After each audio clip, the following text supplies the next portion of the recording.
स्वागत है आपका हमारे यूट्यूब चैनल जीएस बाय अभिषेक में। मेरा नाम है अभिषेक डंडरियाल और आज हमने एक बुक स्टार्ट की है घटना चक्र सामान्य ज्ञान, जिसका 2022 का एडिशन जो है उसका हम विश्व इतिहास के पोर्शन को या वर्ल्ड हिस्ट्री के पोर्शन को डिस्कस करेंगे। तो चलिए शुरू करते हैं। इसका पहला टॉपिक है पुनर्जागरण, इंग्लिश में इसको रेनासा बोलते हैं। और इसको देखते हैं। पुनर्जागरण 14वीं, 15वीं और 16वीं शताब्दियों के पश्चिमी यूरोपीय विचार, साहित्य और कला की लौकिक प्रवृत्तियों का तीव्रीकरण था। और देखिए, अगर माना जाए स्टार्ट इनका बोला जाता है कि हॉलैंड, बेल्जियम से इसका एनलाइटनमेंट का शुरुआत होती है। और अगर हम बात करें रेनेसां की, तो रेनेसां का शुरुआत हमें इटली से देखने के लिए मिलता है। पुनर्जागरण का प्रारंभ इटली में हुआ था।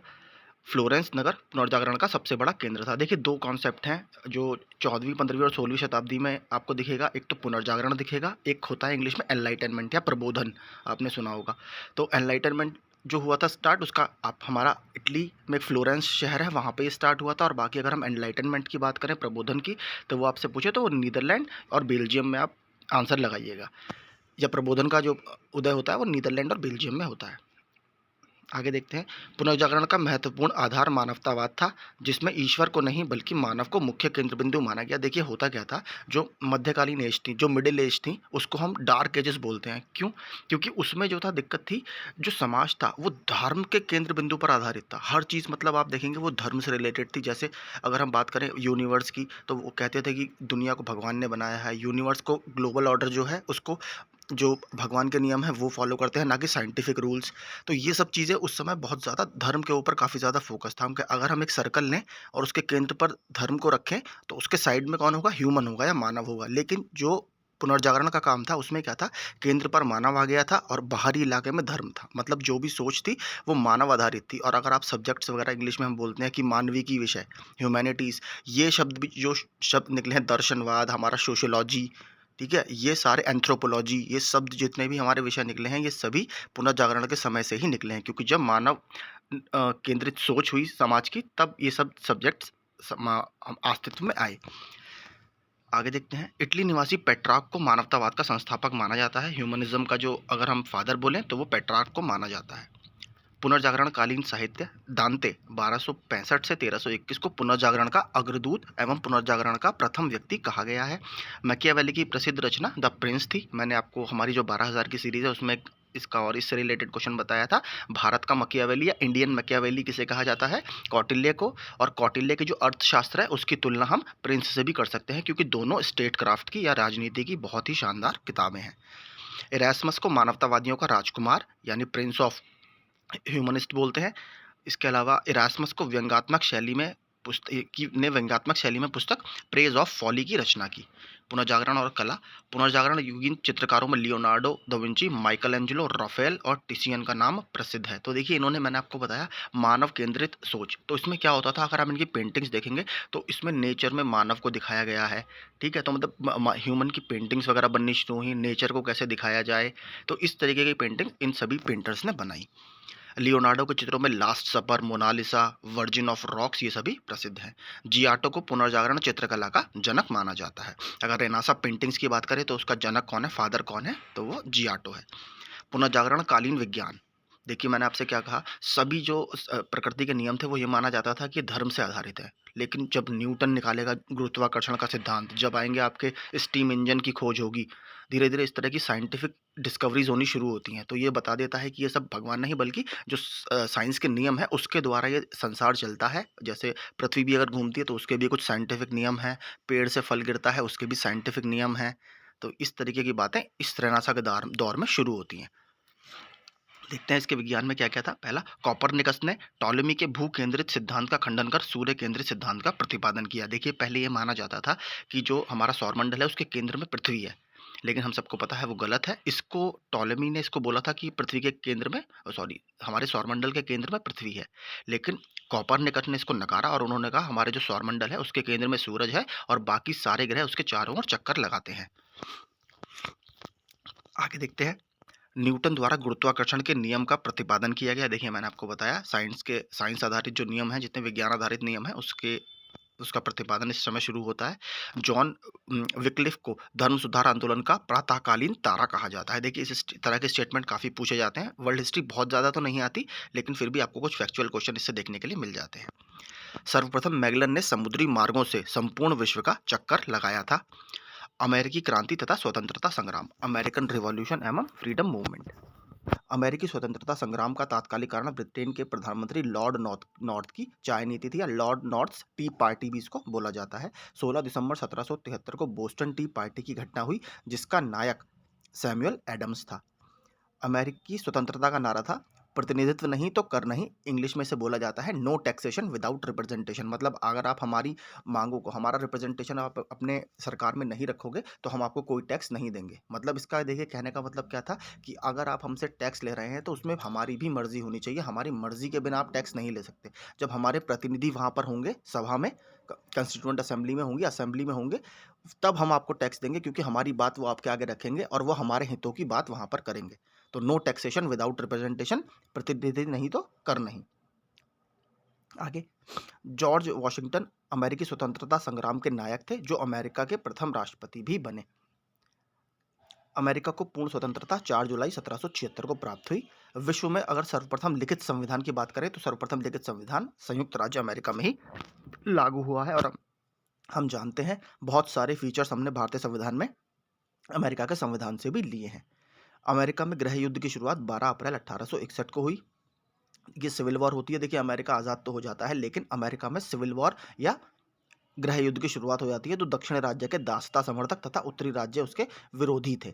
तो देखिए जो हमारे अमेरिका का अगर आप देखेंगे तो अमेरिका का जो दक्षिणी भाग है वहाँ पर क्या होता था, वहाँ पर प्लांटेशंस इकोनॉमी थी। मतलब क्या, चाय, तंबाकू, और इसमें देखिए क्या था, सस्ते लेबर, जो कि ट्रांस अटलांटिक स्लेव ट्रेड हुआ करता था। अफ्रीका से जो अमेरिका में स्लेव ट्रेड होता था वो उनके लिए काफ़ी बेनिफिशियल था। तो वो लोग क्या चाहते थे, वो लोग दासता को या स्लेवरी को मेंटेन करना चाहते थे, दक्षिणी अमेरिका के लोग। लेकिन उत्तरी अमेरिका के लोग जो थे वो थोड़े लिबरल थे, वो इस चीज़ को कंटिन्यू करना नहीं चाहते थे, क्योंकि कहीं ना कहीं ये मानवतावाद के अगेंस्ट था। और दूसरी तरफ आप देखेंगे पूरी दुनिया में पुनर्जागरण और प्रबोधन का काल भी चल रहा था, जो इन सब चीज़ों को एक तरह से नकार रहा था।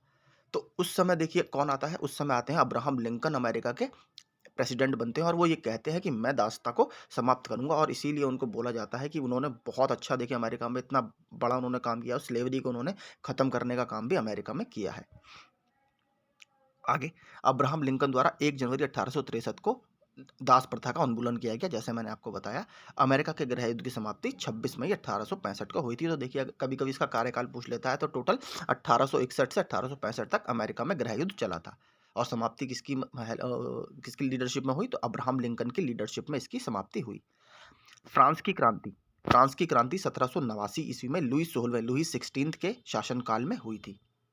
और देखिए एक बार ये पूछ लिया था कि जो हमारा फ्रांसीसी ईस्ट इंडिया कंपनी का जो गठन हुआ है, जो भारत में आई थी 1664 में, उसकी स्थापना कौन से फ्रांस के किंग के कार्यकाल में हुई है, तो वो लुई 14वें, याद रखिएगा, लुई 14वें के कार्यकाल में वो हुई थी। और लुई 16 के कार्यकाल में क्या हुआ है, फ्रांसीसी क्रांति हुई है। लुई 14वें ने कहा था, मैं ही राज्य हूँ और मेरे शब्द ही कानून है। इन्हीं के टाइम में देखिए 1643 से 1715 तक है, 1664 में ही French East India Company Bharat में आती है। फ्रांस की क्रांति में रूसो, मॉन्टेस्क्यू और वोल्टेयर का महत्वपूर्ण योगदान था। देखिए ये 3 बहुत ही शानदार फिलोसोफर्स उस समय के रहे हैं, और इनकी बुक्स भी काफ़ी पूछते रहता है बार बार। तो इसको देखते हैं।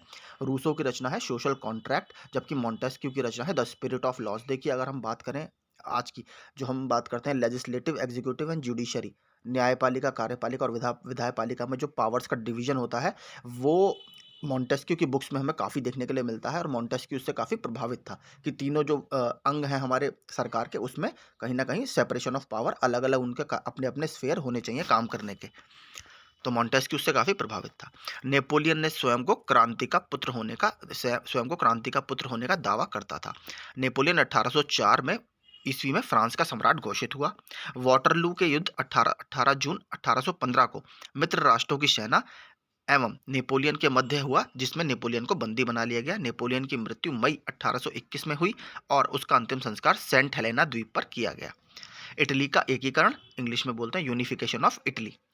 जोसेफ मैज़िनी को इटली के एकीकरण का जनक माना जाता है। मैज़िनी, गरिबाल्डी, ये सभी आपको इटली के यूनिफिकेशन से ही संबंधित मिलेंगे। तो मैज़िनी ने कहा था, पहले तुम आदमी हो, उसके बाद किसी देश के नागरिक या अन्य कुछ।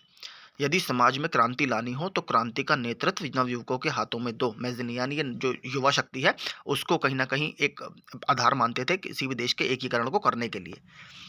गैरिबाल्डी को इटली के एकीकरण की तलवार कहा जाता है। देखिए, और मस्जिनी गैरिबाल्डी से भारत के भी जो उग्रवादी नेता थे वो काफ़ी प्रभावित थे। लाला लाजपत राय हो, भगत सिंह हो, ये भी काफ़ी उनसे प्रभावित थे। गैरिबाल्डी ने सशस्त्र नौजवानों की एक टुकड़ी संगठित की जो रेड शर्ट्स के नाम से जानी जाती है। और भारत में भी देखिए रेड शर्ट्स पार्टी किसने बनाई थी, आप प्लीज़ मुझे कमेंट्स करके बताइए, और कौन सा आंदोलन उससे संबंधित था या किस आंदोलन के दौरान वो बनाई गई थी, प्लीज़ ज़रूर बताइएगा। इटली का एकीकरण 1871 में काउंट केबूर या काउंट काबूर द्वारा हुआ। ये देखिए पूछा जाता है काफ़ी कि इटली का एकीकरण किसके उसमें हुआ है, काउंट केबूर के नेतृत्व में। और अभी जर्मनी का भी पूछा जाएगा। जर्मनी का एकीकरण, अगला टॉपिक है यूनिफिकेशन ऑफ जर्मनी। बिस्मार्क के प्रशा के शासक विलियम प्रथम का प्रधानमंत्री था। बिस्मार्क जो था, जर्मनी का एकीकरण बिस्मार्क के द्वारा ही किया गया। फेडरिक लिस्ट को जर्मनी के आर्थिक राष्ट्रवाद का पिता माना जाता है या इकोनॉमिक नेशनलिज्म का पिता माना जाता है। देखिए इसने क्यों माना जाता है, क्योंकि देखिए फ्रेडरिक लिस्ट एक जर्मनी में इकोनॉमिक संस्था थी, ज़ोल्वेरेन, आप पढ़ेंगे इसके बारे में, थोड़ा सा बता देता हूँ। ज़ोल्वेरेन ने क्या किया था, जो अलग अलग पार्ट थे जर्मनी में, कई सारे स्टेट्स थे, उनको मिलाकर उनका मतलब एक तरह से आर्थिक एकीकरण किया।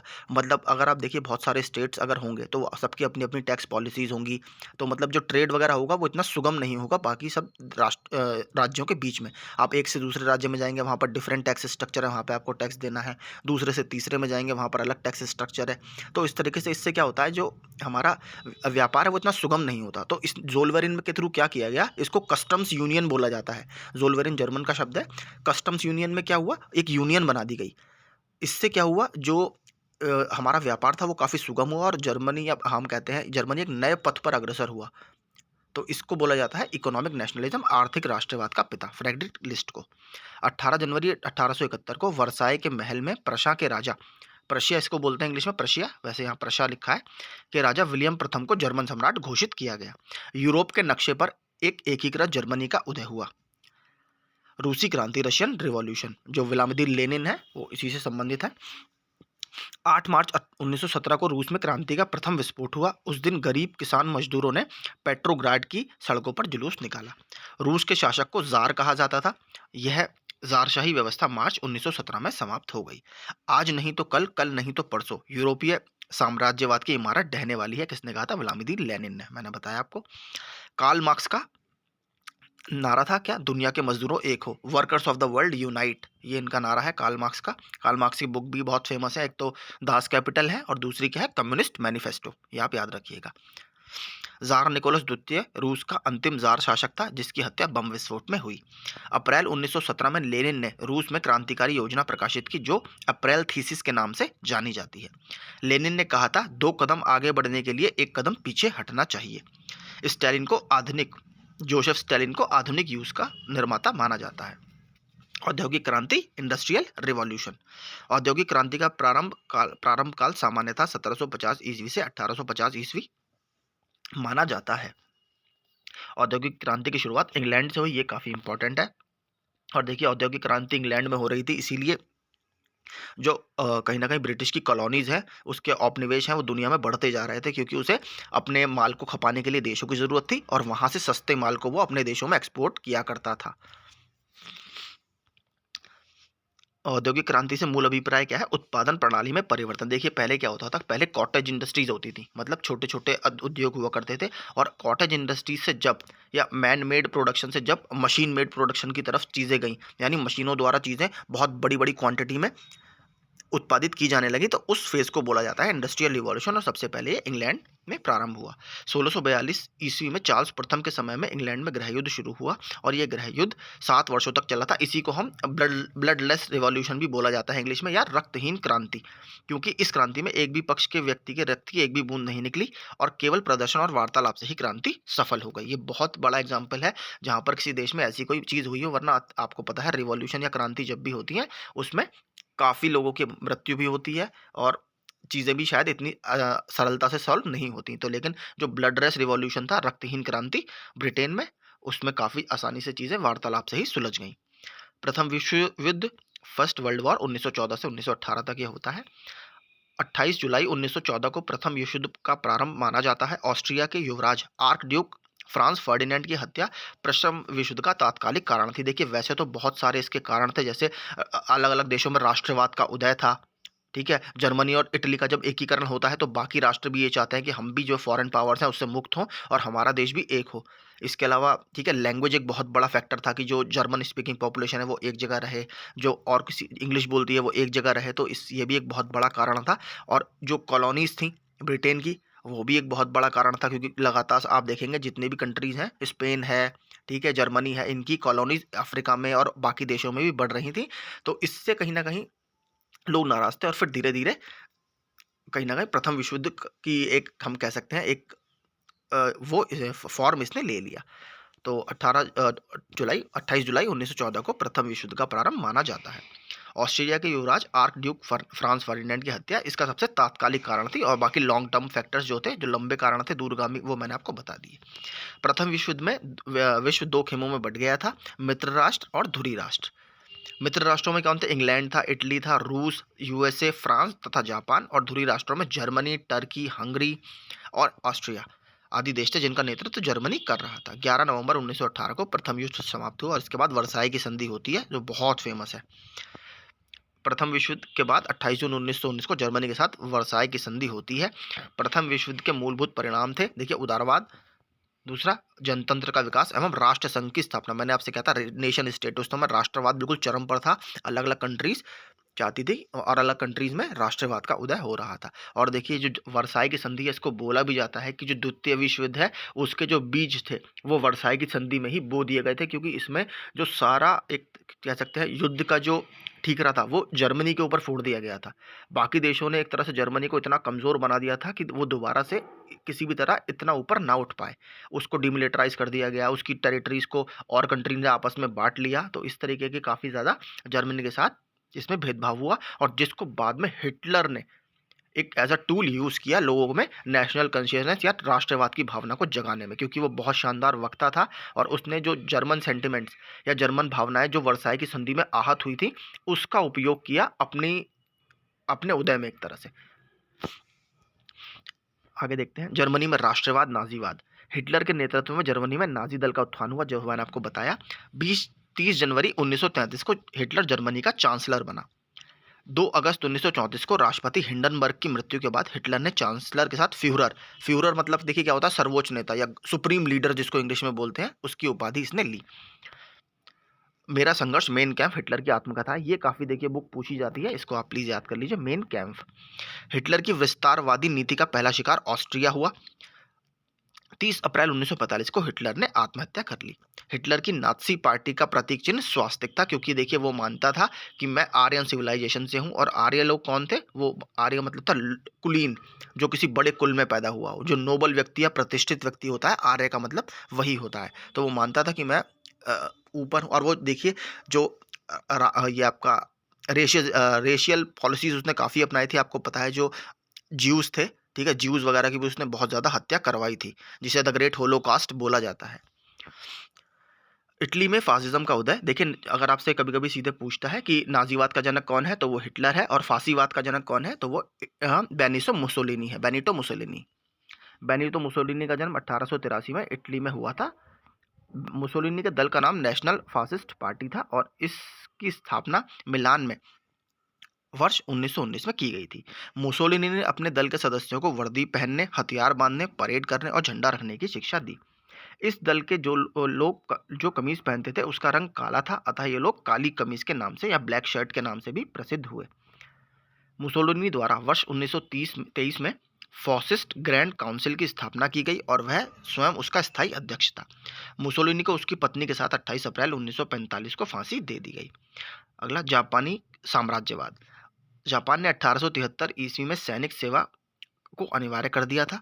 जापान द्वारा वर्ष 1905 में रूस को पराजित किया गया। इस युद्ध की समाप्ति पार्ट्समाउथ की संधि द्वारा हुई। मंचूरिया पर जापान द्वारा 1931 में आक्रमण किया गया। अब देखते हैं द्वितीय विश्व युद्ध। द्वितीय विश्व युद्ध का तात्कालिक कारण जर्मनी द्वारा 1 सितंबर 1939 को पोलैंड पर आक्रमण करना था। 8 दिसंबर 1941 को अमेरिका ने द्वितीय विश्व युद्ध में भाग लिया। जर्मनी द्वारा रूस के साथ 23 अगस्त 1939 को हुए समझौते के उल्लंघन का आरोप लगाकर 22 जून 1941 को रूस पर आक्रमण कर दिया। देखिए अमेरिका युद्ध द्वितीय विश्व युद्ध में क्यों शामिल होता है, शुरू में वो शामिल नहीं होता है। एक्चुअल में क्या होता है, जापान जो है, तो जापान अमेरिका का एक पोर्ट होता है हवाई आइलैंड में, आपका पर्ल हार्बर। तो पर्ल हार्बर पर ही जापान जो है वो बम गिरा देता है और इसके बाद अमेरिका द्वितीय विश्व युद्ध में एंट्री करता है। द्वितीय विश्व युद्ध के समय अमेरिकी राष्ट्रपति फ्रैंकलिन डी रूजवेल्ट थे, जबकि ब्रिटेन के प्रधानमंत्री विंस्टन चर्चिल थे। और विंस्टन चर्चिल ने, आप बताइएगा मुझे, महात्मा गांधी को किस नाम से बुलाया था, कमेंट करके बताइएगा। द्वितीय विश्व युद्ध 2 सितंबर 1945 को समाप्त हुआ। वर्ष 1945 में सैन फ्रांसिस्को सम्मेलन में मित्र राष्ट्रों ने संयुक्त राष्ट्र संघ की स्थापना की, यानी यूनाइटेड नेशंस ऑर्गेनाइजेशन की स्थापना की, जो द्वितीय विश्व युद्ध के बाद युद्ध को रोकने का सफल प्रयास था। मतलब जो यूनाइटेड नेशंस ऑर्गेनाइजेशन है, संयुक्त राष्ट्र संघ है, उसकी स्थापना इसीलिए की गई थी क्योंकि दुनिया 2 विश्व युद्धों को देख चुकी थी और आने वाले समय में इस तरह के कोई भी युद्ध ना हो, और एक प्लेटफॉर्म उसने प्रोवाइड कराया कि जहाँ पर जो बाकी सारी कंट्रीज़ हैं, दुनिया के देश हैं, वो एक ऐसे कॉमन प्लेटफॉर्म पर आएँ और बातचीत से इन मसलों को सुलझा लें। क्योंकि देखिए युद्ध किसी भी देश के लिए फ़ायदेमंद नहीं होता है, हम सभी जानते हैं। आपकी आर्थिक व्यवस्था पूरी चरमरा जाती है, मृत्यु इतनी होती है लोगों की, और जिससे उभरने में कंट्रियों को या देशों को काफ़ी समय लग जाता है। आगे, अमेरिका द्वारा 6 अगस्त 1945 को हिरोशिमा और 9 अगस्त 1945 को नागासाकी पर परमाणु बम का प्रयोग किया गया था। अब प्लीज़ मुझे कमेंट करके बताइएगा इन दोनों बमों का नाम क्या था? बहुत फेमस है, 2 बम थे, इनका नाम भी था, तो इसका नाम मुझे ज़रूर बताइएगा। अब देखते हैं तुर्की। आधुनिक तुर्की का निर्माता मुस्तफ़ा कमाल पाशा, इसको अतातुर्क भी बोला जाता था, पूरा नाम जैसे मुस्तफ़ा कमाल पाशा अतातुर्क इसको बोला जाता था। साम्राज्यवाद का कट्टर विरोधी तथा राष्ट्रीयता एवं आधुनिकता का प्रबल समर्थक था। कमाल पाशा को तुर्की का अतातुर्क या राष्ट्रपिता कहा जाता था, जो मैंने आपको बताया। मुस्तफ़ा कमाल पाशा ने रिपब्लिकन पीपल्स पार्टी की स्थापना की। विविध तथ्य, चीन को एशिया का मरीज यानी सिक मैन ऑफ एशिया बोला जाता है। देखिए क्यों, एक्चुअल में क्या होता है, और टर्की को बोला जाता है सिक मैन ऑफ यूरोप, यानी यूरोप का मरीज। ये दोनों याद रखिएगा, काफ़ी इंपॉर्टेंट है। देखिए हो क्या रहा था, टर्की और ये जो चाइना था, ये बेसिकली मेरली एक जोग्राफिकल एक्सप्रेशन थे दुनिया के लिए।